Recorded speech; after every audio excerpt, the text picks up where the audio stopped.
Right now, we'd like to talk about the issues that are biggest on your heart and on your agenda for should you get elected to North Carolina State House. Yeah.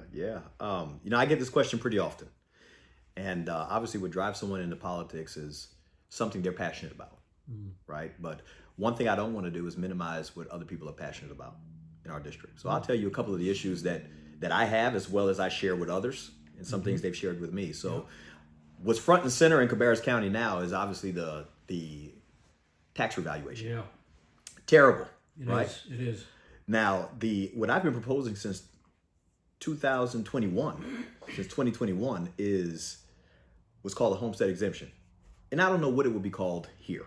Obviously, we have to work everything into the Constitution and consider all of that. So we don't know what it would be called. But what it is that they would not be allowed to raise the tax assessment on your house, the value, by more than 3% a year, 10% for the time you own the home. That is after you've owned it for 3 years. And then it would give you a discount. So a 15% reduction in your tax assessed value if you are the homeowner for 3 or more years. Now, what that would do is stop what's happening now. What's happening now is what happened just a few years ago when we had a revaluation. Everybody's saying, well, they can reduce the tax rate. Well, they didn't. So I had a big tax increase then. My neighbors had it. And this time, with the current situation, if they don't change the tax rate, my county taxes alone, not including the fact I live in Harrisburg, my county taxes alone will be $5,800. That's a lot of money, man. That is family changing money, depending on how much you come from. Now, I'm going to tell you, I wasn't born with a silver spoon in my mouth. Yeah, I just told you. Yeah, and I would love to give my children every advantage. Yeah. And as a financial advisor, I know that the 10% of our money that already goes to state and local government, that's not including Uncle Joe and the IRS, that 10% built into there is everything a family needs to live a life that excites them, whether that's they want to take it and go on a vacation every year, whether dad wants a boat, or they want to save it, invest it, or buy life insurance for their generations. That 10% is the difference between most families taking a big step forward in the next generation or not. So that's important to me.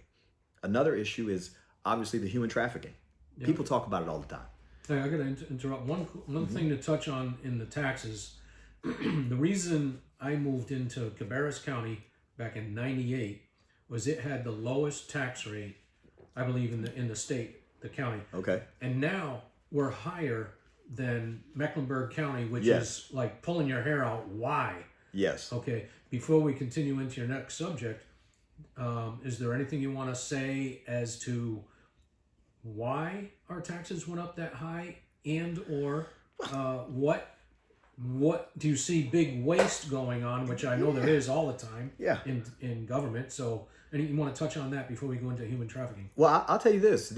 When you think about taxes, Marty, one, they tax you more because they're spending more. Sure. Okay, so this is me, the voter, speaking now. Not even me, the state legislator, because I'm not on the county commission. Yeah.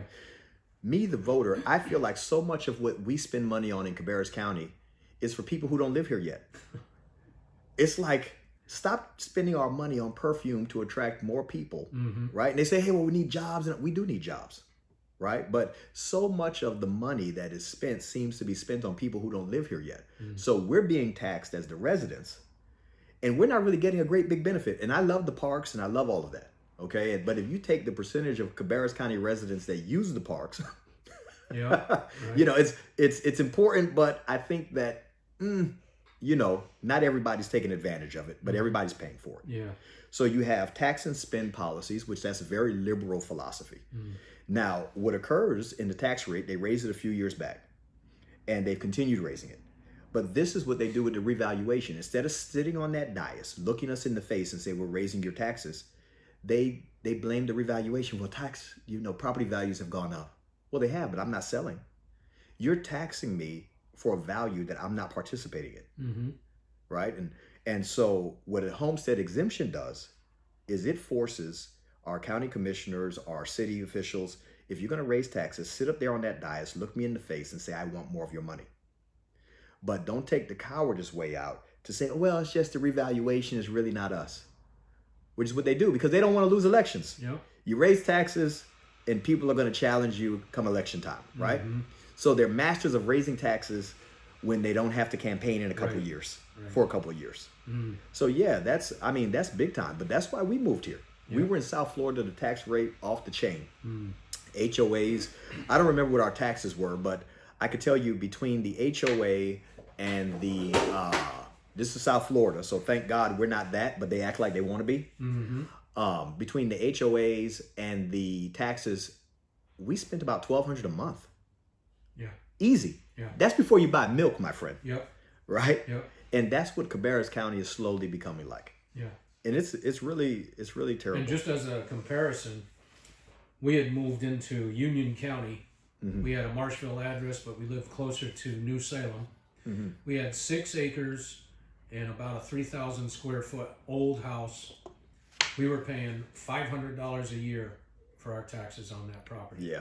You know. Yeah. And so, you know, the elected officials need to be not only transparent, but they need to justify where they're putting this money. And we need to see where it's going and decide, hey, I think this is a waste. So we gotta, you know, people gotta get more involved, not just people who are just gonna vote in this election, but talking to all the people here. Start going to the meetings, listen to what the elected officials are saying, be part of the process. Otherwise, you're gonna lose. Okay. Well, this it's not just that. So I'm a term limits guy. I believe there should be term limits. If 8 years is good for a president, it has to be good for everybody else, right? Yeah. Let's say 12 years for a senator since the terms are longer, okay? But probably more important is on the local level. Yeah. What we have in Cabarrus County is a very small group of people who have sat on a throne for a decade. And you wonder what they're fighting for. I mean, you're talking about the state legislator job pays like $13,000 a year and some change. Obviously, it's not a financial move. Right. Right? Yeah. I don't own a business that can benefit from me being in office. Okay, so that's number 2. The question is, what would make these people, and that's on the county and the city level, want to stay in a low-paying position for so many years? It doesn't have to be corruption. It doesn't have to be theft, but there's something in the heart that we need to wonder. Do we need term limits in Cabarrus County? The answer is yes, because we've been carrying out the vision of one group of people for the last decade as a county. Their vision includes a big, beautiful building off of exit 63, I think it is, right? So let's spend 40-something million on a building, take it off the tax rolls, okay? Then let's spend 30-something million to renovate it. So we're at 70 million. You know, these numbers, give or take whatever. Yeah. Right? For social services. So let's spend taxpayer money, take the building off the tax roll, spend more taxpayer money to renovate it, and then use it for social services. That kind of thinking, I mean, it's just real California-like. Like, let me just say that way. Yeah. Real California, real New York-like. Yeah. Not that we don't need a social services place, but do we need a $70 million investment into a social services building? Right. No matter what else goes in there. You're thinking like someone else I know who's a businessman and has taken on projects that other people said were astronomical prices, and he found a used building, renovated it, and it was like peanuts compared to what they were saying. Plus, he did it in a whole lot shorter time. And he did it in a whole lot shorter time. They're destroying downtown Union Street. They're running out small businesses. Man, they are. And it doesn't take that long. Yeah. Like, and listen, I'm no asphalt paver expert, but I'm pretty certain you shouldn't close a business for a year. Yeah. In order to do that. I mean, that was selfish. It was. It feels like they're trying to push those businesses out of the area, like they have a different vision. Yeah. The small businesses. The small business, push them out of the area, little family-owned, mom and pop. Every business doesn't make $2 million a year. Some of these businesses, you know, it just brings the family what they need for their expenses and to live a life that excites them. Yeah. And I'm big about that. That's what freedom does. Life, liberty, and the pursuit of happiness. So for them, that small business in downtown Concord, it might not, it's not bringing $4 million in tax revenue to Cabarrus County, but it is bringing chicken and rice to the table, right? It's bringing clothes. It's bringing excitement, a family vacation. It's bringing a lot to that family, and that's why they own it. It's the small middle middle of the road businessman, family business. That's it. That's suffering from bloated government that makes foolish mistakes, foolish decisions that hurt the middle class. It hurts us a lot. Okay, so when we say we're number one in business, North Carolina's number one in business, they're not talking about Two Gals Kitchen. Right. Right? Yeah. They're talking about Eli Lilly. Yeah. Right? And God bless Eli Lilly. I'm not an anti-Eli person. I think, hey man, you know, you saved a lot of lives over the years, right? Like, you know, so I don't have any problem. But what I'm saying is the language can deceive people into thinking that it's all good in downtown Concord because we're number one in business. And that's not who they're talking about. They're talking about big businesses in North Carolina. Right. Yeah. Which they're giving big tax breaks for. Big tax incentives. Big tax breaks. Yes. But they won't do that for a small business, would they? No, they will not. Now, I'm going to tell you something. When it comes to tax incentives, I'm not an anti-incentive guy. What I am is, if the current resident is shouldering that bill, you have to show me a benefit for the current resident. If you can't show a net benefit, then the current residents probably don't agree on the incentive. Right. So the question is, who's benefiting? Yeah. When Eli Lilly, and you know, it could be any other company. Let me stop saying Eli, right? It could be any other company. Sure. When they come here and they're worth $200 billion, right? Whatever they're worth as a company. Yeah. They're not even benefiting from the $12 million incentive. Right. It doesn't even move the needle in their world. Right. So the big question becomes, why? Do you really think that our highways, our education system, our airports, everything that we have going for us, our proximity to Charlotte, right? Do you really think that they will walk away from all of that for something that doesn't even move the needle on their sheet? Right. You know, and maybe they will. I don't see that happening. I just think that there's smarter people than that at those big companies, and they want to be here for a reason. The cost of real estate, and the way their business can have mission excellence here in Cabarrus County, and I think that's why they're going to come. And the working force that's available here is also they've got a good work ethic for most of the citizens in this area. Yeah, but if you can't show the benefit to Marty, then why are we giving an incentive? Right. If there's no benefit to the resident, then the resident probably doesn't want to give the incentive. Right. Yeah. So let's go ahead into your second big... Human trafficking. Human trafficking. Well, it's something that's really important to people. So our state legislature, and I mean, there's wonderful men and women there. Okay, I don't want to demonize anyone, right? There's great men and women. I don't throw bombs at people. I throw bombs on issues, because issues are what would bring us together, right? That's right. Or separate us. They've done nothing about human trafficking. They provided counseling dollars for the victims. That's beautiful. But what about the human trafficking itself? So there's something called demand reduction. You know, in an economy, we like to say supply and demand, but in economics class, it's the exact opposite. It's demand and supply. If there is no demand, people stop supplying it, right? So you have to have demand reduction legislation, which is, if somebody is caught for solicitation, there needs to be a deterrent, something to say to them, you should not be doing this. And with that, they stop demanding it. Therefore, the human traffickers stop supplying it. And the flip side is, the Republican Party is supposed to be on the side of stopping human sex trafficking. Okay? Now, you can't say you want to stop sex trafficking and be pro casinos. If you just a simple Google search, Marty, casinos and sex trafficking are like the Super Bowl. Yes, yes. So you can claim you want to do the counseling, you can claim you want to do anything, but if you're for expanding casinos, especially in family-oriented communities. Yeah. Now, you know, Las Vegas, God bless people who like to gamble. Okay? There's places to go. We have casinos here. There's places to go. But the idea that you're going to say we want to put casinos in family-oriented communities, we want to put those machines in gas stations, and I can guarantee you those gas stations won't be filled with machines in the suburbs. It's going to be filled with machines in the places where the people can least afford to lose, where they need that dollar to turn into 75 by the end of the night, so they give that last dollar. Yep. Right? So they're going to exploit the poor. Exactly. And they're going to, with the casinos, the industries that follow casinos, the violence, the organized crime, the prostitution, guess what? They're going to increase sex trafficking. Mm-hmm. And so there's this like schizophrenic mindset. Well, some Republicans, and believe me, it's amazing the amount of money the casino lobby is spending in North Carolina. Yeah. It is mind-numbing. There was an article, I think it was in the Daily Haymaker, where they talked about the amount of money the casino lobby is giving to particularly Republicans.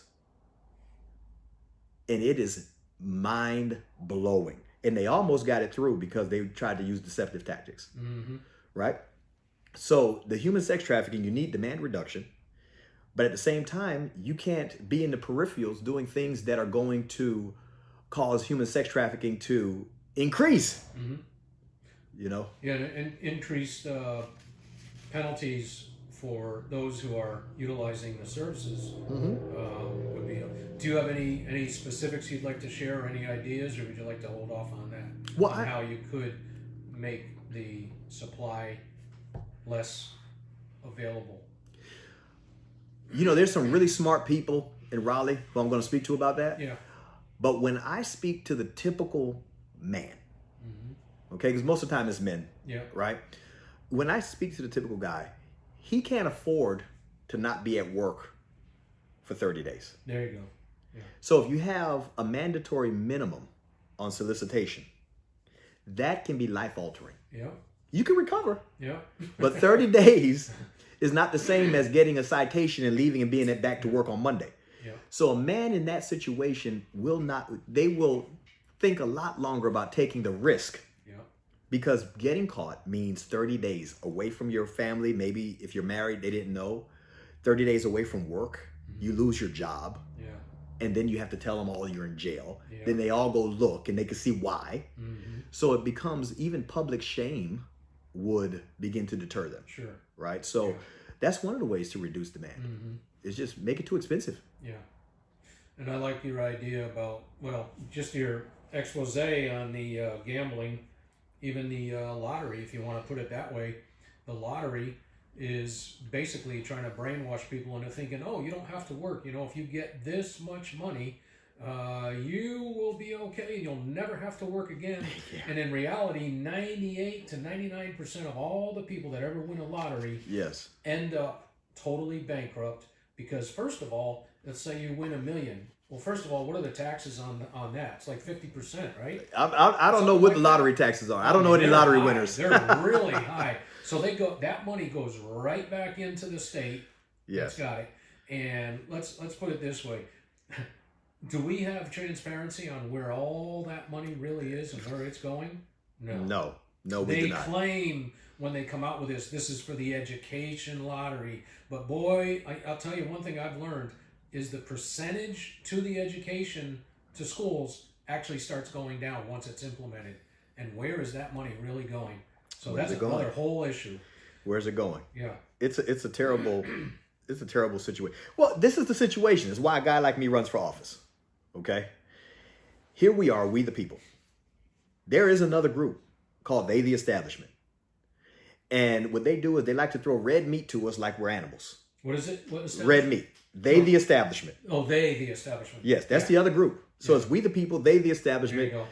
They want to throw red meat to us like we're animals. So for instance, on abortion, 94% of abortions happen before 12 weeks. They were the supermajority. They bring it down to 12 weeks. But then they throw that to us like we should now give them a trophy and let them walk around with the heavyweight championship belt. Now, and they'll say, well, we saved lives. You did, but you didn't do what you could, right? If you run into a burning building and you grab 3 kids when you could have grabbed 6, you're a hero, but not really. And their side of the argument is, well, we weren't going to get the big one passed, so we settled for 12 weeks, right? We don't know if it's going to get the big one passed because what they did was they stopped it from coming out. So we don't know what they could have done or not done. Yeah. Right? The truth is there's a lot of states with a 6-week heartbeat bill. And abortion is directly tied to human trafficking. It is directly tied to it. Many of these trafficked girls are being forced by their pimps into Abortion. Correct. And not only that, for those that don't know, this abortion industry is greatly funded by the federal government, and our taxes are paying for it. Yet they have been caught and exposed doing what is fully illegal, which is cutting up babies that are actually still alive to sell and harvest these body parts. Yes. That sell for a lot of money, and the older the child, the older the more money is paid for the body parts. For the parts. Well, and I'll say this, and I'm not speaking to the person who gets an abortion. Right. Okay? Right. I'm speaking to the industry. There you go. The solicitation. Yeah. The idea that this is the answer that's presented to them. And there are states around us that move that down to a heartbeat. Because a lot of people argue when life starts. Right. We can argue about life starting at conception. That's what I believe. But no one can argue about a beating heart. There you go. If the heart is beating, that person is alive. I don't care if they're on the side of the road or in the womb. I don't care if it's a car accident. I don't care what it is. If the heart is beating, they have a chance and they are still alive. Right. And so states around us did that. And their economy didn't fall. The problem is North Carolina, since 2011, has been led by a Republican House and Senate. And mysteriously, we've taken steps to the left and become more progressive in North Carolina. Right. And no one can seem to explain that. I'm able to explain that in the basis of terms. We, the people, are no longer represented. It's they, the establishment, pushing their will and their agenda on us while throwing us a piece of meat and wanting us to give them a cookie for it. The same thing happens with constitutional carry. You have a supermajority. That means you can do what you want. Okay? That means Republicans who have a platform, we can push our platform. So what happens is they get rid of the pistol permit. That's real cute. That's the meat. That's the red meat. Yeah. Okay? What about the constitutional carry? What about the right to keep and bear arms? Yeah. Basic constitutional right. Keep and bear. Basic constitutional right. Right. So they throw us the red meat while, for whatever reason, they don't address the real thing that the people want. And I don't get it. So you campaign, so you can campaign pro-life as long as Roe v. Wade is there. When Roe v. Wade was in place, every Republican on earth, every politician was pro-life because they never had to really do anything. Once Roe v. Wade was overturned, all of a sudden we, the people, expected some results. And we didn't get them. Constitutional carry, we expect some results. And we didn't get them. Our property taxes, we expected results 4 years ago. We didn't get them. So, Marty, and this is me talking to my neighbors. All of these are not my personal shtick. Yeah. Right? This is me with my neighbors because I'm just like them. I'm just like you. It is not that I have to be extraordinary. My superpower that I will serve you with is that I am extraordinary. I'm such a regular guy representing regular issues. And no, the shrimp and Raleigh is not going to change me. Right? I can make that promise. There's a lot of promises politicians make. I can promise you that I'm always going to be me. That's right. And this is who I am. This is how I live. Yeah. Right? And that is the piece that we have to get right in America. That's the problem with Donald Trump. That's why they can't stand him. Yeah. Because as wealthy as he is, as powerful as he is, he has so much common sense. Common means it's shared by most, right? It's common sense, right? He has so much common sense, it terrorizes the establishment. Yeah. And so what you're seeing from the top of the ballot, Marty, you're seeing the Koch brothers put hundreds of millions of dollars to stop a guy speaking on behalf of the people. But you're seeing it here locally. You're seeing it at the state level and locally, where this small cabal of people, this small group of people put in unthinkable amounts of money to deceive the people. Yeah. Right? And it's amazing. And I think we're getting over it. Well, more and more people are waking up, and the other thing they fear about Donald Trump is that he speaks the truth about the issues, and he knows their dirty tricks. He knows them. He knows their tricks. Yes. And his agenda is not only to set us free from the cabal, which is very, very big and deep, but he also intends to expose and deal with those that have done us wrong. And that's why they fear him. Not only that, he's going to end this pay to vote, the lobbyists. They can't stand the fact that he wants to overturn the money changers' tables at the temple. No. And that's their greatest fear. How did they all get rich once they got into government? By getting paid to vote a certain way. Yes. By insider trading. All these illegal things, they are above the law, they think. They consider themselves above the law. There's a law for them, and there's laws for us. The laws for us are punishing us for even doing things that we're not even guilty of. Yes. But for them, they can get away with everything. But that day is going to be over very soon. And that's why they cannot stand him. And that's why the establishment in our state, in our county, can't stand people like you, because you're exposing what is going on. You're speaking the truth about the matters, and they're seeing their money changers tables starting to fall apart. And you know what? I don't even have an accusation. I don't have an accusation that deep. I'll tell you this, okay? I'll tell you this. In our race, my opponent, and I don't ever like to talk about him or anything like that, so I'm not. Yeah. However, he was endorsed by people all over the state, and it's this phenomenon of the government trying to choose the government. Well, the government is not supposed to choose the government. The people are supposed to choose who they send to the government. Right. So we have this dynamic that happens in North Carolina where all of a sudden an elected official becomes a representative of the government instead of him representing the people to the government. Good point. That's where I stand. I will represent our interest to Raleigh. What happens over and over again, I speak to some of the elected officials, and they become these apologists for government. They begun to talk, well, you don't understand how things work. Well, maybe you understand too much, right? Maybe you should understand what your people want. Instead of just becoming a part of the slick system and representing that and trying to shove it down and deceive your people. So they put tons of money in. I mean, we have $1 million problem in Cabarrus. People don't want to talk about it. You talk about Donald Trump, how he's willing to talk about it. We have $1 million problem. We have a commissioner under investigation for $1 million. We have a representative who took almost $1.5 million in PPP loans that he says he didn't need, but went through the process to get it all forgiven. Right? Yeah. Then you have the councilman in Kannapolis, $3 million, where he voted to give a $3 million grant to a organization who would then give him the $3 million for. So we have this $1 million problem in Cabarrus County. And, you know, I'm no investigator. I don't know the laws like that, but it just doesn't seem right. It isn't. Right? It just doesn't seem right. And the thing is, the amount of funding that you get compared to the other side reminds me of the way God uses the underdog. You know, the Davids, the Daniels, the Gideon's army.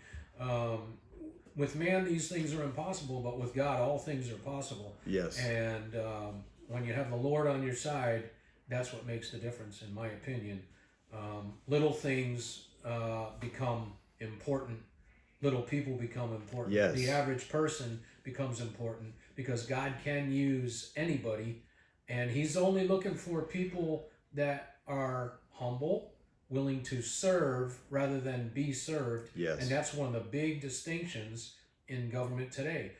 A lot of these people think that they are actually the elites and that they are over us. They've been lording things over us rather than looking out for us, like you say. Well, and here's an example of that. We have Medicaid. Okay, now Medicaid has helped a lot of people, and there's a lot of people who need help. However, Medicaid doesn't always give people the help they need. So when I'm campaigning and I get to speak to people, there's people who don't have insulin for the whole month. They have to spend the last 4 days of the month miserable. There's people who can't afford groceries because the Medicaid doesn't cover all of their medication, right? So they have to make a decision.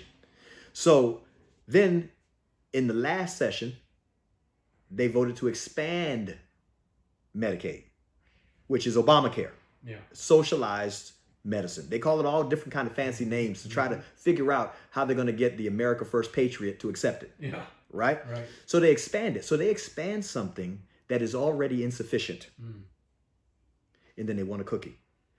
If it was the perfect healthcare system, you might be able to sell it. But the fact that it's insufficient already, why not say, let's improve it? Let's make sure it's working for the people we're serving already. Yeah.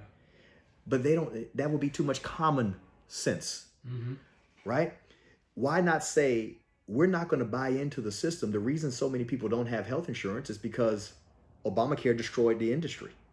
Well, not the health insurance company, but the availability. Why not be honest about that? Cooper tried to do Medicaid expansion in 2018. The Republicans said no. Of course they said no. Donald Trump was president, and it wouldn't have been a good idea to try to go against what he didn't want happening in the country for any Republican, right? Then in 2022, they do it for him. In 23, excuse me. They literally delivered Cooper what they refused to deliver in 2018. Those are the questions that have to be answered. I had a conversation with a couple of representatives, not from this area, but we were talking and they were talking about what a great job they did. I said, you know what? If you get challenged, your 2023 record won't survive a Republican primary. You tried to get casinos in. You had a supermajority, and there's a whole lot of things that you didn't do. You didn't protect us from this revaluation. You didn't do it. You didn't have guts. What they like to say is House leadership told them not to. And that's what I was talking about. Who do you represent? House leadership or the people? And I get it. Some things aren't going to pass. So what do we do now? We only vote for winners? Right? We only support a bill that's going to win? Right. Well, you know, another thing that Cooper did was when Roe v. Wade was overturned, he declared a state of emergency in North Carolina. I know. Okay. Backing up on that a little bit, right now, as you know, your issues are about the affordability of the average person to live. Okay.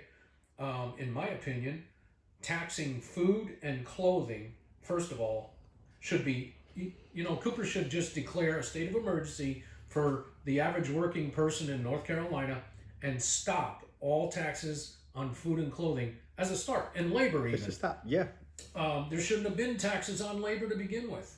And so, you know, you could go all the way down that road and how we're being taxed out of oblivion. Being harassed. Okay, not just taxed, harassed. How about this? We have, you know, every year you have to take your car in for an inspection.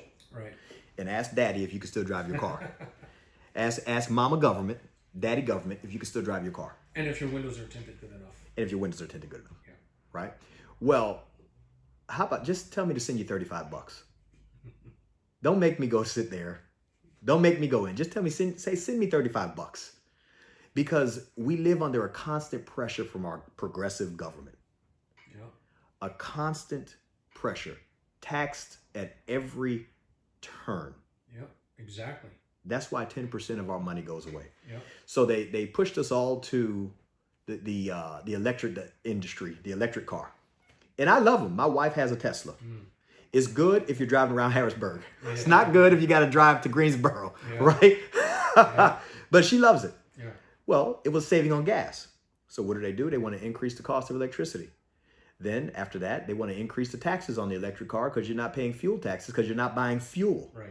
So they're after our money. They just keep this constant pressure to make sure that unless you're wealthy, you can't plan for the future. It's wrong. It is wrong. That's a whole big cat of nine tails over there. You can go deep on all that. Yes. But we're gonna move on. Is there another subject that you'd like to touch on? Not now. I mean, I have a website. So Okay, on my good. website, I talk about all these things. Obviously, we Okay. need to enforce laws. But I tell you, something that's really concerning people is the border. Mm-hmm. Now, I'm running for state house. So you're saying, what do you have to do with that? Well, we have sanctuary cities. Charlotte, Asheville, Chapel Hill, and one other. They function as sanctuary cities. In other words, they do not cooperate with ICE. Right. And there are hundreds of thousands of people taking shelter in these places knowing that. That is a state legislature issue. But what our government loves a headline. Okay? Mm-hmm. So for instance, there's been times when they tried to pass laws that said, hey, you have to accept cash. You know, DeSantis did it in Florida. He did an amazing job. Hey, Florida, I'll trade you Cooper for DeSantis any day of the week, right? So they have to accept cash in Florida. Mm-hmm. Well, here they put a bill in like that. Then they killed it. Once they got the headline that they were going to do it, it died. So the other day, and this is typical, okay? My father has tickets to the Hornets. So sometimes I take my sons down there to the game, every once in a while my daughter, right? So you have to fight your way through the homeless people there. You know, the only difference between here and Chicago is where the news cameras are, okay, in terms of what the streets look like, right? So you go down in there, you go to the game. Man, I got a bucket of popcorn. You get one free refill. Not free, one refill, okay? 2 drinks and a burger, okay? 2 drinks and you can refill it as many times as you would like. $52. Oh my gosh. That's more than twice what I thought you were going to say. $52. Oh my gosh. I took a picture of it. I couldn't believe it, Wow. right? So now this is the other deal. That's $52, but they don't want dollars. They accept no cash at Spectrum. No kidding. Yeah. Wow. Now, they get the headline a few years ago. They got the headline, but they didn't give us what we wanted. They didn't protect the old greenback. They didn't protect us from the digital currency. They didn't protect us from those things. Right. Right? Wow. Just like they passed a little something about sanctuary cities, or they filed it. Once the news went away, they went away. I'm tired of being thrown red meat. We the people are tired of being thrown red meat. Yep. That's the pledge I make to you today, accountability. You know, transparency is one thing, accountability is another. Mm. When you're with grassroots, you sit across the table from people like this. You answer their real questions about their real concerns. Mm-hmm. Right? And that's what you do. And so, did you want to touch on anything about, you said also you touched on the education. What, that our kids can't read? Yeah. That there's a expound on that a 44, little bit? that there's currently a 44 proficiency rate, 4th grade, with white students, 17% with black students, right? Now what they do is they blame the pandemic on that. Or plandemic, Wow. right? I'm in Plandemic 3, The Great Awakening. The little movie they have. Yep. Yeah, I'm in that. Yeah. Talking about There being you a go. father. That's a good one. Everybody should watch that. Yes. Plandemic, go to Rumble. It's Rumble.com. excellent. Mickey Willis is amazing. He's the Plandemic. Yeah. 1, 2, and 3. Yes. So what happens is they blame the plandemic, but we were failing in 2019. Mm-hmm. So what's happening with education? What we need with education, this is important to me. I think it's going to end up being important for everyone. We need to do a complete accounting review, not an audit, a complete accounting review of our entire education system. We need to know where all the money goes, because we're not looking for corruption. I don't think the government is filled with criminals. Okay, so a lot of people, they're all criminals. Well, they're probably all unethical, but they're not all right. The great majority of them unethical, but they're not all criminals.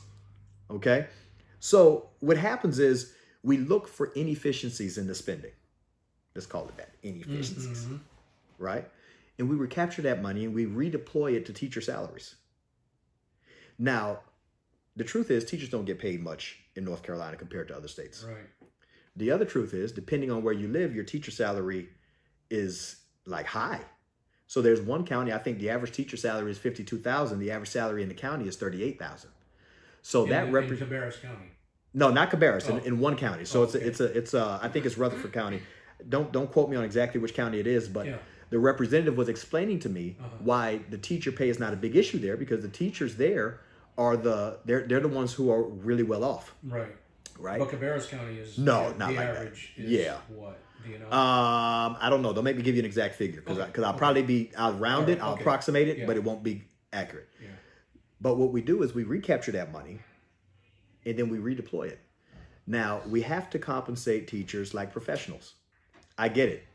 You know, teaching jobs can be hard.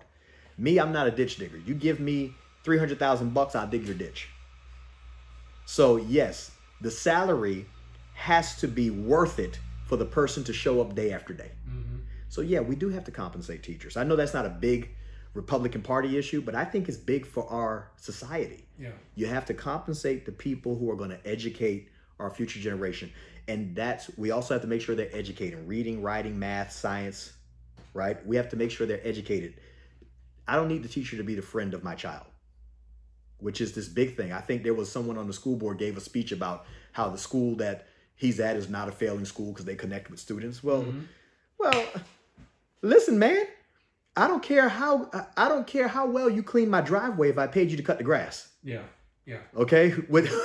And you also got to look at yes, how to protect the teachers from violent students and unruly students that mess up your classroom. Man, that's a big, big issue. It's a big issue. Okay. Listen, I'm a zero tolerance guy. If a kid is misbehaving, there needs to be swift discipline to persuade him that this is not going to work out for him. That's right. And I think children are capable of learning that lesson. Yep. But you got to teach the lesson swiftly. Zero tolerance. Yeah. I'm not saying zero tolerance and be as severe as you can every single time. Mm-hmm. But the discipline has to be a deterrent. Yeah. And if you're not able to do that, then eventually what you have is high schoolers, middle schoolers, stomping on their desk, cussing at teachers, and the teacher has no recourse. Or even beating physically to teachers, throwing things at them. That's unthinkable. It's unbelievable. That's unthinkable. What teachers are going through. Yes. And, like King Solomon said, when the sentence for a crime, of course, we're not talking about, Solomon. When a sentence for a crime is not swiftly carried out, yes, the hearts of the people are filled with schemes to do wrong. If there's no disciplinary actions that hurt, meaning like a bite in the butt, it's going to hurt somehow. If they're not in place, then you have lawlessness, no matter what it is, whether it's society or in a school. Well, I go back to when I was a kid, and obviously society has changed, but humans have not. Yeah. Okay, society changes, but humans don't change. We had the same problem from the very beginning. Yeah. Right? When I was a kid, I just told you a little bit of the dysfunction because of the situation. So I lived with this aunt, that uncle, grandma, mom, year after year, you're in a different spot. And I can tell you, no teacher had a conversation with me about what's happening at home. However, today I can read. I can write. I can write in cursive. There you go. Right? Yeah. And because they stayed the course to educate me, not to make me feel better. Yeah. And I could have used some feeling better. I had a great childhood. I don't have traumas like that, Yeah. Obviously there's plenty of things that happened to us along the way, but I had an amazing childhood in spite of some of the extraordinary circumstances. Yeah. Right? But I have nothing but fond memories. My third grade teacher, her name was Miss Perez. Oh, I couldn't stand Miss Perez, right? I couldn't stand her. And I called Miss Perez a banana head one day. And let's just say, I never called another teacher a banana head. That's the worst you ever did. Good, right? Miss Perez. Oh, man. And you know what? I saw her years later. When I was in my 20s, I saw my kindergarten teacher. She recognized me. Oh. It was amazing. Yeah. So I think teachers are valuable. Oh, yeah. But the job is what it is. Don't tell me you managed to make a friend when the kid can't read. Yeah. No, go home to your family, and everybody has terrible situations they're dealing with to some degree. It's terrible to them. Yeah. Right? And so I don't compare my life to others. I'm saying that we're all human. Yeah. What I need is, if you plan on me being successful in the future, I have to be able to read, I have to be able to write, I have to be able to do math. If I can't do those things, if I can't bring in information, comprehend it, and come to a decision on my own, you're sabotaging my future. You're not helping me. Yeah. And we need some of that. And the thing is, it's been my long time opinion that this no student left behind has really not served students. It's lowered the level to the lowest common denominator and held everybody back. What you got to do is, kids learn quickly, but they're not being taught. They're being socialized and communized, rather than, in my opinion, the things that they're being taught things that they don't need to be taught, but the basics of math, science, geography, accurate history, those are not being taught the way they used to, where kids would learn them quick. They could add, subtract, and divide in their head. They could read, they could write cursive, they could identify countries around the world on the globe, they would know history. These things that I learned are not where they are today in the school system. So the school system is shortchanging these kids, and they're not keeping in mind that the kids can learn a lot more than they think they can learn if they were challenged properly. That's kind of my opinion. And I'll add this. So back to policy. So you have, obviously you're going to have growth. We need growth. I'm a jobs guy. I'm an economy guy. The reason is, if we don't have a great economy, our children one day will have to leave and move to another state. Yeah. Then we're trying to figure out where we're going to have Thanksgiving and Christmas and who's visiting. And then your grandkids don't know each other, so they don't have good relationships with their cousins. So we must have job growth so that our children can provide for their families here. I don't want my children, my sons, my daughter, to be economic refugees in another state. That's what I call them. So we have a nation of economic refugees, or some educational refugees, where they didn't have the opportunity to get a scholarship here, so they had to go to New Jersey for a scholarship. Right? So we need that. However, they're building, 900 units of apartments in Concord. 25% of that is committed to Section 8. Now, what typically happens, and my wife and I witnessed this firsthand. So they built these beautiful apartments. We come in, we pay top dollar. Oh, $1,500 a month. That's a little steep, but it's where we want to be. So then what happens is the owner of the building eventually can't rent out all of the units. Then he brings in more Section 8. When he brings in more Section 8, the cars in the parking lot changed, and then other families who are paying $1,500 a month begin to leave. So then they put more Section 8 because the developer's there to make money, right? He's an investor. Right. But this is the thing they're not saying, that with 900 units in Section 8, the majority of those people are going to have young children. So then what we do is we take our wonderful teachers and we cram 12 more students in their class. 12 more students, because they're all in the same area, right? So they're going to go fill up the classrooms at the local elementary, which will eventually fill the classrooms in the local middle school, right? Yeah. And then the teachers put under pressure to teach 38 students, 35 students instead of 20. Yeah. So she has, or he has, the ability to teach 20 and make them reach their potential. But who has the ability to teach 38 and bring them to their potential? So these are ways that we can help our teachers. You can help them by not approving 900 units in a 2-mile school, in a 1-mile area. Because where are the kids going to go to school? If out of those 900 units, there's 150 kids, some people have 2, some people have none. 150 kids at the local elementary. What are you going to do? Send 2 kids in the same building to 2 different public schools? No, 150 kids. K through 5, K through 6, whatever the school. What happens? The teacher is overwhelmed unfairly, unjustly, and without compensation. It's not right. Also, if you want to address this, it's fine. If you don't, we can cut it out.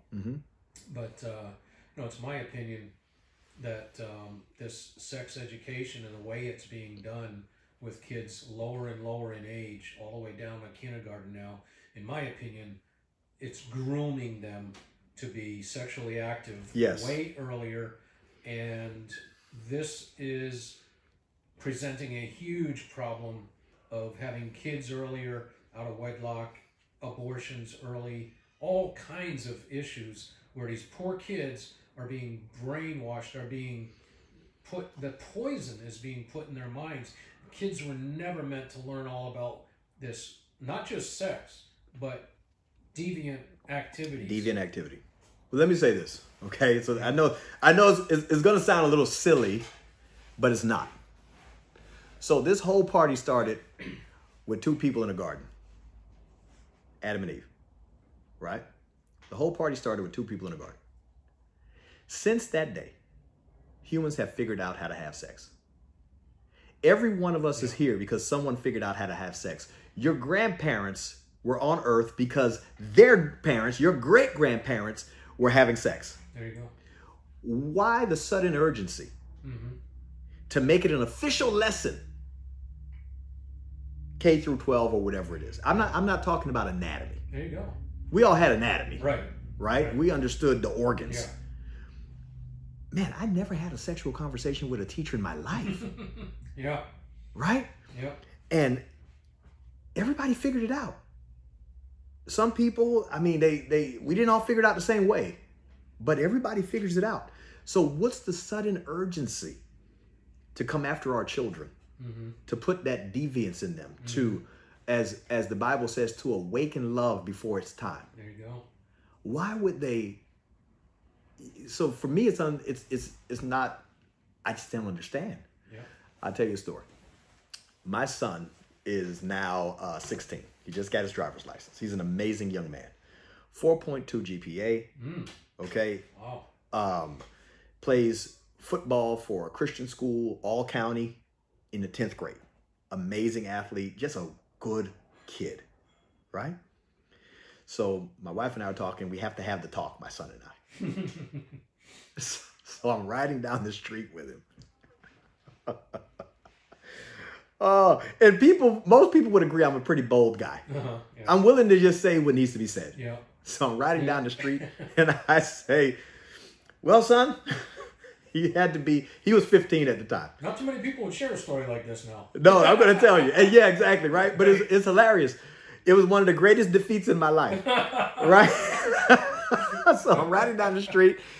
He could have been 14. I think he was 14 when this happened. Okay. So we're riding down the street. He's 14 years old. And I'm like, well, son, tell me what you know about sex. We need to talk. What do you know about sex? And he said something, man. And it was so fantastically naive. Really? Yes, it was naive. It was basic, but it was right. And I said, I said, well, son, we're going to be talking more about this as we go along. And I ended the conversation. Oh, man. So now I say that to say this. I have an amazing relationship with my son. We talk about anything. Yeah. And when it came to that, with my own son, who I have an amazing relationship with, 14 years old, it made me blush. Since then, we've had to talk. Yeah. Right? But at that moment, it made me blush. Who on earth fights for the right to have that conversation with someone else's little children? Yeah. If it was so huge Right. for me to have that conversation with my son with an amazing relationship, Yeah. who is fighting for the right to have that conversation with someone else's young children? Yeah. What kind of people are we dealing with? Yeah. That's an excellent point, because another part of that is the efforts to divide and put a wedge between parents and their children and replace the parent authority. It's Cuba. With the what's that? It's Cuba. Cuba. Yeah. Communist. There you go. So I was raised, so you have to keep in mind, I am half Cuban by descent, right? My parents were born here, but I am half Cuban by descent, okay? My grandfather, and we're all product of our kitchen table. I can smell a socialist down the street. I can watch a person walk and know if they're a socialist or a Marxist. I can't tell you why I know. You just know, right? And unfavorably, as a society, we don't have that instinct. We have we're being baked into socialism and communism. We're just a few big disasters away. We gave up tremendous rights with the Patriot Act. Oh, yeah. At a moment of pain, they had 30-something thousand page law already written. Yep. Already written. Yep. Okay? Now, I'm not a 9/11 conspiracy guy. I am. It could be. It could be. Yeah. But I mean, it happened. Yeah. So how it happened is not the biggest issue. It's what they wanted as a result. Yeah. You don't just have 30-something thousand pages of anti-plane flying into building law sitting around. Yeah. Okay? So the Patriot Act comes along. We give up so much of our privacy in the name of finding the needles in the haystack who want to hurt us. Mm-hmm. Then the pandemic comes. So much of the pandemic was possible, meaning some of the laws that took place because of the Patriot Act. Mm-hmm. So the pandemic comes. And we as Americans have to stop giving up our rights. Exactly. And take them back. We have to take them back. We have to stop it. Mm-hmm. Because we're a few painful moments away from being Cuba. That's right. And what people don't realize is everything Hugo Chavez did in Venezuela was legal. Yeah. Was legal. And that's what we have to move to. Now that's me as a patriot. Yeah. And I think it's time for us to wake up. We don't need so it's in 1750. 1750, Reverend Mayhew said, no taxation without representation. Now, what's interesting about that is he wasn't a politician, he was a pastor. Mm-hmm. But he recognized the ungodliness of what was happening. Yeah. No taxation without representation. Right. Right? It wasn't for 26 years more. It was 26 years, 1776, that Patrick Henry would say, give me liberty or give me death. So we're between, philosophically, 1750 and 1776. Britain could have solved the problem before 1776. Remember, they didn't just have a king, they had a parliament, right? They could have solved the problem and they didn't. They continued to oppress free men. Yeah. And that's what our government does now. They continue to oppress free men. We never own our property because you have the taxes, and they will come take away your property. They will. Right? Yeah. Every dollar we get, they don't even just want to tax it. They want to tax it every time you use it. Change hands. So they're taking back enormous amounts of our money. Yeah. And what they're doing is they're oppressing free people. Right. And if we don't get we the people type of candidates in office from Washington down, all the way from the bottom up. Right, or from the bottom up, right? Yeah. What's going to happen is we're going to hit 1776 again because men will only take so much. Mm-hmm. See, right now, the oppression that they give, it's on my back. Mm-hmm. But I can tell you right now, it's not going to reach my children's back. Yeah. We're going to fight. We're going to fight for our children and our grandchildren. We're not going to let Plan Venezuela go into effect in the United States. Which is why they don't want us with the guns. Right. Which is why they don't want us. Because, listen, I'm armed right now. Yeah. Nobody's in danger. Yeah. The only person in danger is the one who brings the danger. Mm-hmm. Right? Mm-hmm. That's what it takes to have a free society. Yeah. Well-armed citizens and a well-equipped military. Yeah. The well-equipped military protects us from enemies, foreign and domestic. The well-armed citizen protects us from that well-armed military coming for us. Yeah. Right? Yeah. And that's what it is, against tyranny. Exactly. Right? So it's not about hunting. You know, I love it. My opponent, he loves to take the pictures of himself hunting with a little rifle. You know, it's cute, right? Yeah. I'm like, yeah, everybody goes hunting in a collared shirt, but you know, it's just a photo shoot. I get it, right? Everybody goes hunting in some Allen Edmonds shoes and a polo shirt. Hey, when you've got the elements that are coming across the border now and how well they are being armed and what's about to happen, yes, you better have something. You better have something. You know how to use it. And I don't care what you got, whether it's a combination of all kinds of things, because I carry a combination. Me too. You know, it's like, I don't like going in states as a trucker where the laws are communistic to the point where you can't have anything. Yes. That's just totally wrong. I'm going to protect myself. We need to. But you know, the Biden regime here, their goal, they almost said it. Their plan was to build back Beijing better, and those people over there in the government, in the communist government of China, their goal is to totally destroy us, and we're being destroyed from within from those who are committed to tearing down our nation. And only we, the people, from the bottom up, can stop this onslaught and change it. And thank God there's some sheriffs around the country that are starting to stand up and saying, no, we are not going to let this happen. Yes. And that's what we need in our state, in our county. You know who endorses me? Who's that?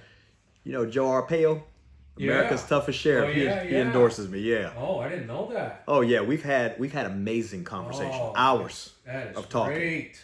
Yeah, America's all you voters, you want to hear that one? Okay, that's something Where am I on the border? In there now. Yeah, where am I on the border? Yeah. Where am I on? I'm with America's toughest. Oh man. So it's man, when we think we have to get Donald Trump into office. Yeah. Okay. Now I can tell you, we all thought Donald Trump was going to win in 2020. Maybe he did win. Yeah. Right. So it kind of set us back a little bit because I think DeSantis one day could be a great president. Just wasn't his time. Right. I mean, I couldn't imagine getting on a debate stage with President Trump. I mean, he is. No way. Yeah. No. Yeah, he would. No. He'd Let's put it this way: he's got too much good hat backing by good generals. Yes. And literally, he is the only one that can take down the cabal. This is what I'm talking about. We have to get him in. Yeah. Not just because of what he would do as president, but because who he will put in position. Yeah. So, people, they're like, how are you depending on President Trump?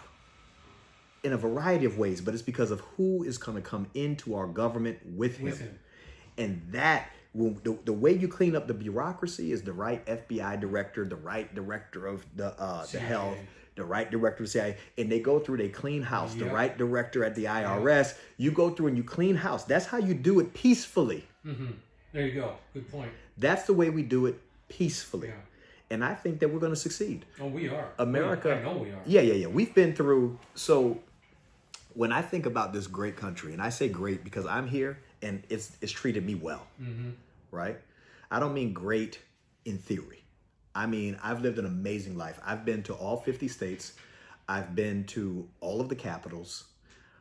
So, speak about that. What? What you said the other night. What did you do at each capital? I prayed for our country. You went to every capital. Every capital. In how in much 2019. Time? In about 9 months, 8 months. 9 months. There you go. So I would go to a couple capitals, and it wasn't a part of anything. Yeah. I just felt a duty. Yeah. And you know what they say? They say if you pray long enough, God will give you something to do. So my journey here, while not planned, in hindsight, it kind of, this is where I was tracking. Right. Right. I just prayed for our nation, and that's not something I share like necessarily on the campaign trail. Right. But man, we're an amazing nation. Yeah, we had slavery, we had incidents and atrocities like Rosewood in Jacksonville. They had Axe Handle Day during the Civil Rights Movement, where they went out there and they beat black protesters who were sitting on the steps with axe handles, and then they hid the media so that that film of that event was hidden in the Jacksonville courthouse for decades. And it just came out just like 3 years ago. Oh, okay. Right? So we did have those things. Yeah. But no one, and I mean no one, there is no nation on earth that rights a wrong the way America does. And that's what I think God demands, repentance, right? Yeah. So we're already not perfect, so repentance is the sauce. No one rights a wrong like our nation. And we have. Yeah. When you talk about slavery and civil rights, when I think about America, Marty, the Dutch, they went home. They left South America. The Spaniards left, the Portuguese left, the Germans left. In America, the slave and the slave owner became neighbors. It's never happened in history. Yeah. We are the most successful social experiment in history. Yeah. Because of God. Because of God. We had the principles. People, everybody doesn't change in a day. So even with civil rights, it took time for it to kind of take effect. But we do it. So now that's what makes me so confident. We have the woke agenda. They're attacking our children. And if this was another nation, I might not be as confident. Yeah. But because this is our nation with our history, I have little doubt that we will aggressively and successfully correct the wrong. Because we do. Yeah. So that's where I'm at with that. That's good. Yeah, and the thing is, there's always going to be evil people, but at the same time, there were those who were opposing that same evil you spoke about. And so, you know, there's always going to be that element that does wrong, and some of them do repent and change and realize they screwed up, you know, and then you've got other people that are adamant and fight for the rights of the oppressed. And, you know, Martin Luther King Jr. had the great statement, you know, he saw the day when men would be judged on their character, not the color of their skin. And then, unfortunately, the progressive government took that too far. Yeah. And then they put blacks or minorities in a higher position to be hired first because of their skin color. And that was never never the intent. His goal. Yes. Yeah. Yes. And so finally, you know, the Supreme Court just ruled on that again. Yeah. And so we are going to be starting to see things but be what Martin Luther King Jr. envisioned, which is everybody has the same opportunity. And we're ready for that. So this is the thing. I'm all for training wheels. Yeah. A lot of kids learn to ride a bike on training wheels. Right. Affirmative action was a great training wheel. Okay. At the time when civil rights and equal opportunity were granted, as a society, black people did not have the same opportunities. Right. So you put some training wheels on.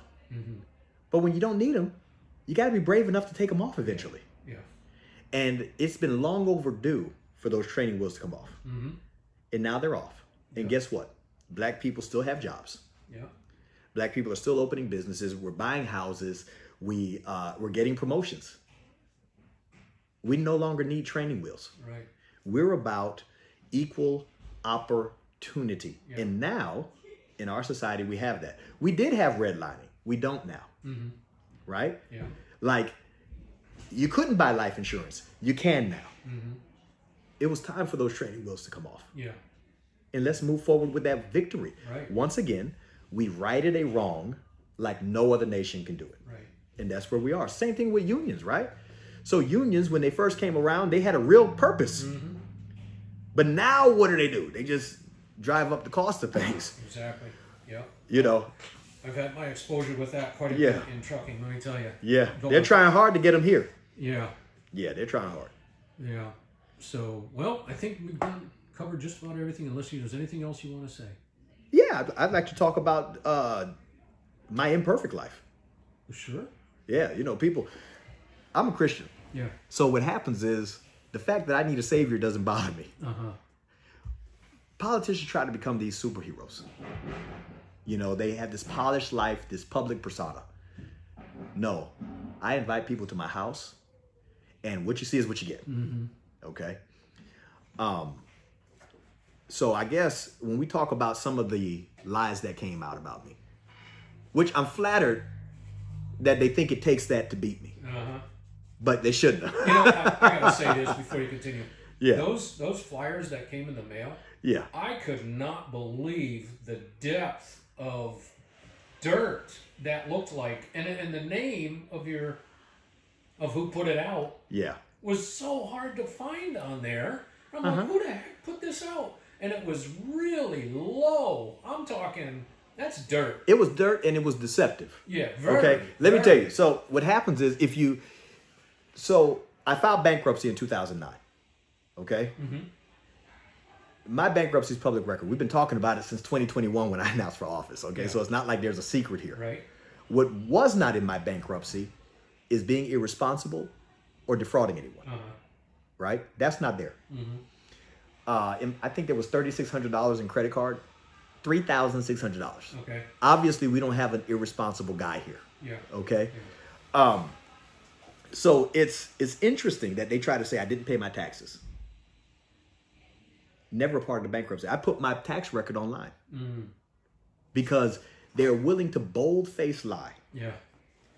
And I had to put my tax record online for the properties that I've owned in Cabarrus. All of the taxes are paid. Everybody, there's certain things that are certain, right? Yeah. Tax. Yeah. And death. Right? So what they do is, and this is what I want to say to anyone who would listen to me. What we have is a classic case here of he's not ultra wealthy, therefore he can't be good. That's basically when you qualify everything they say. In 1998, okay, I graduated high school in 96. I bounced a check in Florida. Mm-hmm. Okay. And I filed bankruptcy in 2009. There's the whole sum of their tax. That's it. And what they're basically saying is if you're not rich, you're not qualified. When you take everything they're saying, if you're black, you're liberal. Okay. Because I've never voted for Barack Obama. A lot of great people did. Right? A lot of great people, wonderful people, they voted for him. And since then they realized they wish they hadn't or whatever. Yeah. Right? Some people double down on their votes. They think they wish he was president tomorrow or something. Right? But I never did. And where are they getting that from? What? That you voted for Obama. Because I pulled the Democrat ticket in 2008 in 2012. Yeah. With an old guy named Rush Limbaugh. There you go. Operation Chaos. Chaos. I was so proud to be a part of that too. There you go. Right? I felt like I was a ditto. I felt like I had half my brain tied behind my back just to keep it interesting. Right? Like I was so engaged at that time. And they take it and try to make everything a negative. Yeah. Right? But at the end of the day, what they're saying to all of our voters, they're saying he's not rich and he's black. That's literally what my opponent has said from the very beginning. He's not rich and he's black. Now, I don't think Kevin Crutchfield is racist. Mm-hmm. I think if you take a look at what he's done, is he's hoping that our voters are. Mm-hmm. And I don't believe so. If I thought they were, I wouldn't be a Republican. Yeah. Right? I tell you who is racist, Democrats. Yeah. Those suckers are racist. They have the bigotry of low expectations. They act like black people can't get an ID. Yeah. They are terrible. They act like they have to lower standards for black people. They say God created us equally, but they don't believe we can learn equally. Yeah, right. Right? Like, so that's where the racism is. I don't think it's with our group. Right. However, my opponent's strategy is to hope that they are. Yeah. Right? On one flyer, they made me even darker. They gave me an afro. I saw that. Listen, my hair is curly. Interesting enough, the longer my hair gets, the straighter it gets. Because it kind of, the curls weigh it down, right? So it's like an afro, man. And I've had long hair, it just doesn't sit like an afro. Yeah. Right? Yeah. But that's what I want to say. Mm-hmm. And if you have a problem with me not being wealthy and me being black, I'm probably not the person you should vote for. Yeah.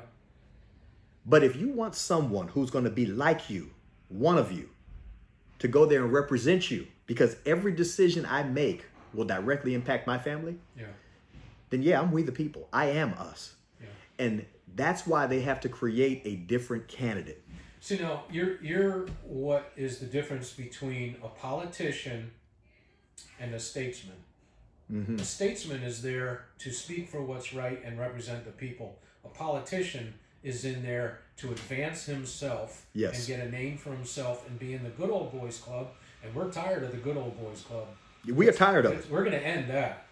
Yes. And so the good old boys club is, I mean, that's the establishment. Mm-hmm. That's why we have to have term limits. Yeah.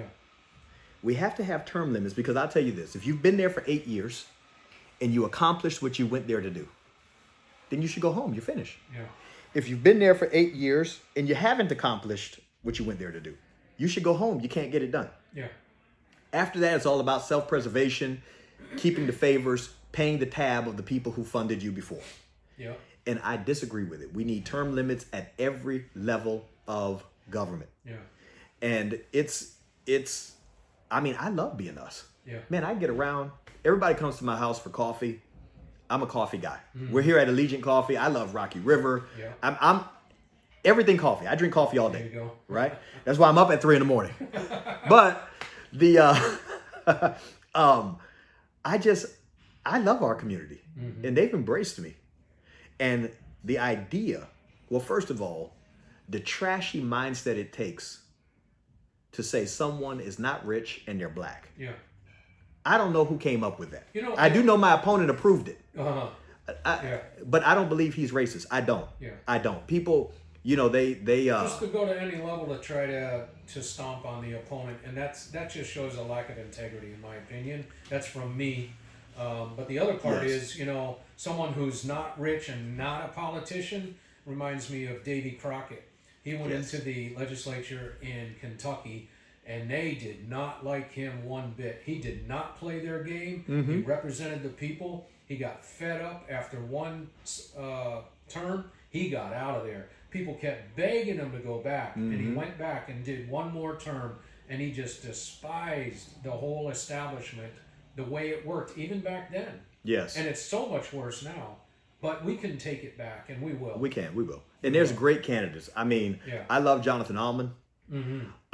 He would be amazing. Yeah. He's brand new, so he hasn't had one race under his belt, so he's learning on the fly. I'm learning on the fly. All this is new. Yeah. I mean, the idea that the casino and marijuana lobby would spend so much money to stop me, it's like, dude, Wow. you shouldn't have. Yeah. Right? Yeah. This is the question I asked. So when I first announced, I felt led to announce and then say nothing for a month, which is what I did. And I felt like if I did that, I would see the establishment snake begin to coil up. You need a snake to move. Yeah. And man, when I tell you they came out with, you heard of Trump derangement syndrome? I think they have Echeverria derangement There you syndrome. go. Yeah. They came out here locally and they lost their crap. Yeah. They all started endorsing my opponent. This is the question I have. From Raleigh to Cabarrus County, the only accusation they have against me is that I'm Christian conservative. There's only about 1% of legislation that's going to cross my conviction lines. Everything else is math and can we do it? So what about my Christian conservative convictions is so bad to you? What do you want to do that's so bad that my commitment to Christ and the Word of God is going to be a cog in your wheel? What do you want to do to the people that's so bad that my Christian conviction will be a cog in your wheel? Because it's not just me, buddy. All over the state, you find a Christian conservative candidate, you find that establishment money being dropped out the sky by gargoyles. That's right. That's right. I don't care which Christian conservative candidate you're talking about. Yeah. If they're not in some rural area without an opponent, their opponent is being funded. And I want to know, what do they want to do that's so bad that a person with Christian conviction would be a cog in their wheel? Happens everywhere. All over this country, you see the same thing. The same thing. Over and over. That's the question I have. Yeah. And I don't know that I'm going to get an answer for that. Yeah. Because I was shocked at some of the people who broke, kind of like protocol to endorse in a primary. Right? They got involved in a primary. That's not customary. Yeah. Yet, none of them have had a bad experience with me. And I'm no passive man. So you have to understand, for a lot of politicians, locally or wherever I meet them, for them, a negative is if you ask them a direct question. You have insulted them. Exactly. Right? Yeah. When I spoke at the Harrisburg Town Council and brought up this fact, and I say this to every conservative, every Republican, if an elected official opposes a common sense heartbeat bill, constitutional carry, supports legalizing drugs, casinos and family-oriented community, expansion of Obamacare, right? And passes a piece of legislation that weakens the local Republican Party, it would be obvious that that person is politically liberal. Yeah. Maybe a rank and file Democrat. Progressive. Yes. Yeah. Except that person is my opponent in a Republican primary. Yeah. There you Now, when you bring that up, he calls that throwing the first punch. Because when a dirtbag decides to attack someone, they have to make it seem like the person they're attacking started it. Well, for politicians, asking a direct question to them is an attack. Yeah. That's an attack to them. Truth does not fear inquisition. Yeah, man. Listen, I don't promise that I'm always going to be right, but I can. I'm committed to honesty. There you go. Right? And there's a difference between being wrong and lying. So we don't know the difference anymore, right? Yeah. Lying means you have an intent to deceive. Yeah. Being wrong means you were wrong. Yeah. And God bless the man who can admit that and change. There you go. right? Yeah. Well, we don't value that now. So we the people do. We the people do. Yeah. Not our government. Right. Not with them, they have this arrogance where they never want to admit they were wrong. Mm-hmm. You know, Biden, he could have done himself a million favors if he came out and said, I blew it on the border and I'm changing. Yeah. He came out and said it's Republicans' fault. Like, come on, man. Right? He could have done himself a million favors if he just said, I blew it on the border and we're shutting it. Yep. He didn't say that. He can't, because as a politician, they act like they can't be wrong. All they do is dig their pits deeper. Yes. They're going to fall into their own pits that they dug. Yes. Yeah. And so that's what's good, man. I mean, I appreciate you having me. Yeah, sure. Where can people reach you? You have an email? Do you have a website? Yes. FamilyIsOurStory.com. FamilyIsOurStory.com. Yes. Okay. That is where you can see the website. I have lots of positions on there. I have the 2022 positions on there too. Okay. So some of them you can just go flip back, go forward. It's all good. You can read them. You can email me, info@BrianEchevarria.com. Okay. Echeverria is ECH. EVARRIA. 2 R's. Yep. Okay, I didn't know that. You can call me. Yeah. You can also call me. Now, what I've done is, if you leave me a message, leave your phone number, I'll call you back. Yeah. Because I get a lot of calls from people who just want to yell things. Yeah. Right? Not a lot, but some. Some. Yeah. Yeah. Because I'm willing to be out there. Mm-hmm. You know, one representative, one former representative said that he gives out a home number with an answering machine. So if you call, you have to leave you have to leave a message, or he doesn't call you back. Right. Because he got death threats and everything else. Yeah. I haven't gotten any death threats in the primary. I got some in the general last time. Mm-hmm. Right? You know, if a person wants to kill babies at 6 months in the womb, they'll kill me too. Yeah. Okay. Yeah, that's right. That's so right. But that's it. I love being available, transparent. I think most people understand leaving a message, because most of us get many robocalls, unsolicited calls. I think most of us just don't answer the phone. If you know me, or if you have a reason, you'll leave a message. Yeah. So we're good with that. Yeah, leave a message. I'll get back to you. Okay. Yeah. Well, it's been great there, Brian. And we're going to end it there. Cool. And God bless everybody. May we bring back we the people in our government. Yes.